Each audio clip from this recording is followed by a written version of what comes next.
Ya, Anda kembali bersama kami dalam Pro Kontra, langsung ke Pak Arya Fernandes ini ya. Tadi ditanyakan latar belakang mengadakan survei ini apa sebenarnya begitu? Jadi saya ingin klarifikasi beberapa hal yang dicemaskan oleh Bang Ferry ini. Bang Ferry ini sering cemas gitu ya. Di survei aja, kenapa penyebab cemas? Nah, jadi memang reaksi orang kalau ada publikasi hasil survei itu banyak reaksinya. Ada orang yang nggak percaya, kemudian berspekulasi macam-macam. Ada orang yang percaya kemudian menerima kenyataan dan menjadi masukan bagi dia gitu ya. Dan kita 68% ini bukan ujuk-ujuk orang puas bukan ujuk-ujuk angka ini hadir, tapi ada beberapa penjelasan. Tahun pertama Bang Ferry lihat itu kepuasan hanya 50% loh. 50,6 di setahun setelah pemerintahan dilantik. Naik kepada angka 66, kemudian naik lagi 68.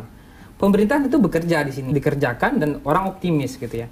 Dan survei yang kita lakukan itu bukan survei yang tiba-tiba hari ini kita lakukan survei atau pengumpulan data 23 sampai 30 Agustus, Bang Ferry curiga ini bertepatan. Bukan tidak, kita melakukannya setiap tahun. Setiap tahun. Tahun pertama setelah dilantik kita survei pada bulan September-Oktober. Tahun kedua kita pengumpulan datanya Agustus lagi.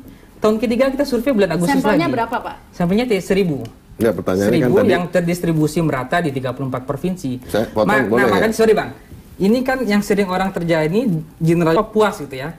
Nah, kondisi generalisasi yang salah inilah yang menjadi pertanyaan. Jangan sampai kemudian hanya ada beberapa orang yang tidak puas, kemudian digeneralisasi bahwa banyak orang yang puas. Ini ditanyakan kepada 1.000 orang yang distribusi di 34 provinsi. Kalau Bang Ferry nanyakan di Jawa Tengah aja mungkin hasilnya agak berbeda gitu. Pilkada Jakarta CSIS angka kepuasan terhadap Pak Ahok berapa? Saya mau tanya. 67. Makanya. Ya terus apa Mas? Tidak seperti itu. Ya, tapi kan ada penjelasan lain, ada penjelasan lain bahwa saya mengatakan sebagai orang yang sekarang beda dong kalau Ahok itu kan ada kasus Pak, yang makanya kan sekarang saya tanya waktu Pak ini sama sekali bukan mau ini Pak Jokowi kan terpilih dengan tingkat elektabilitas pada saat itu 53%. Sekarang oleh CSIS saya nggak mau nuduh pokoknya. Itu biasa aja Bang, biasa aja. Iya, di banyak negara demokratis iya, yang presidennya sudah dilantik. Di tahun pertama memang terjadi lihat Obama di tahun pertama, tahun kedua, tahun ketiga. Itu biasa saja, kadang aneh gitu. Prabowo juga turun drastis kok gitu kan. Kok Pak Prabowo nggak pernah berkuasa? Iya, maksudnya turun dari mana? Maksudnya ada penurunan elektabilitas orang itu sejak dia dilantik dari angka itu biasa aja gitu. Bukan, saya bilang gitu, tapi Bapak lihat Trump, lihat Obama di tahun pertama orang turun itu dari 53%. Dan sekarang trennya menaik gitu. Angka tadi bilang pertumbuhan, sukses di bidang ekonomi ternyata lebih kecil dibanding waktu beliau terpilih tahun 2014 setelah sudah 3 tahun. Nah, menurut saya ya sebenarnya biasa aja. Jadi bukan. Nah, mungkin yang dicermati oleh Pak Ferry ini bukan angkanya yang menurun yang menurut Anda biasa terjadi di daerah lain, tapi pilihan kan naik. Ini kan pilihan katanya saja. Ini kan trennya memang naik. Anda lihat misalnya di tahun pertama di 2015 keterpilihan itu Jokowi itu 30% loh. 36%. Saya tahun pertama dengan 2014-nya. Iya, maksudnya makanya tadi saya katakan bahwa kalau ada perbedaan antara hasil perolehan pemilu dengan pencapaian di tahun pertama itu biasa. Semua negara demokrasi yang menyelenggarakan pemilu di tahun pertama itu terjadi penurunan. Setelah 3 tahun, Oke, saya jelaskan dulu. Kemudian sekarang ini memang ada di tahun perbedaan itu pasti terjadi aja. Lihat Trump, lihat Obama, tapi sekarang ada naik. Oke, jadi beda-beda perbandingannya. Kalau menurut CSIS naik dibanding tahun sebelumnya. Kalau menurut Pak Ferry turun kalau dibanding pertama kali terpilih. Jadi ya beda pembandingnya saja Pak. Beda. Kan? Saya tadi nggak mau eker-ekeran soal angka mikronya, tapi misalkan soal maritim di angka yang dimana yang menunjukkan kesuksesan di bidang maritim. Maritim dalam pengertian yang luas itu kan ada sektor-sektor lain, bukan soal bakar-bakar kapal. Mungkin kalau soal bakar kapal, kalau surveinya nanya di Jakarta, itu pasti senang dengan sikap Ibu Susi. Tapi coba tanya dengan surveinya di nelayan. Nggak, ini kan Bisa data disambit sampelnya, tuh surveyornya data nelayan. sampelnya ini kan mereka, proporsional. Mereka nggak kerja, sekarang mereka ini nggak bisa nangkep ikan dan segala macam. Ini sektor ini dalam pengertian luas, maritimnya mungkin apa ya? Soal kayak misalkan pertanyaannya apa sih Pak yang ditanyakan tuh bagaimana? Iya, Kadang-kadang pertanyaan menjebak juga nih Pak. Infrastruktur bagus. Nah, terus pertanyaan jadi masyarakatnya itu Nggak, enggak. kita dengar yang ditanyakan gini. seperti apa contohnya Begini, pertanyaannya? saya Ekonomi jelaskan ke Bang misalnya Ferry. atau Jadi maritim. ini distribusi sampel yang 1000 itu bukan kemudian hanya di Jakarta saja, hanya di Jawa Barat saja. Ini 34, proporsional Iya. di 34 provinsi di Indonesia. Yang pedesaan nggak ya?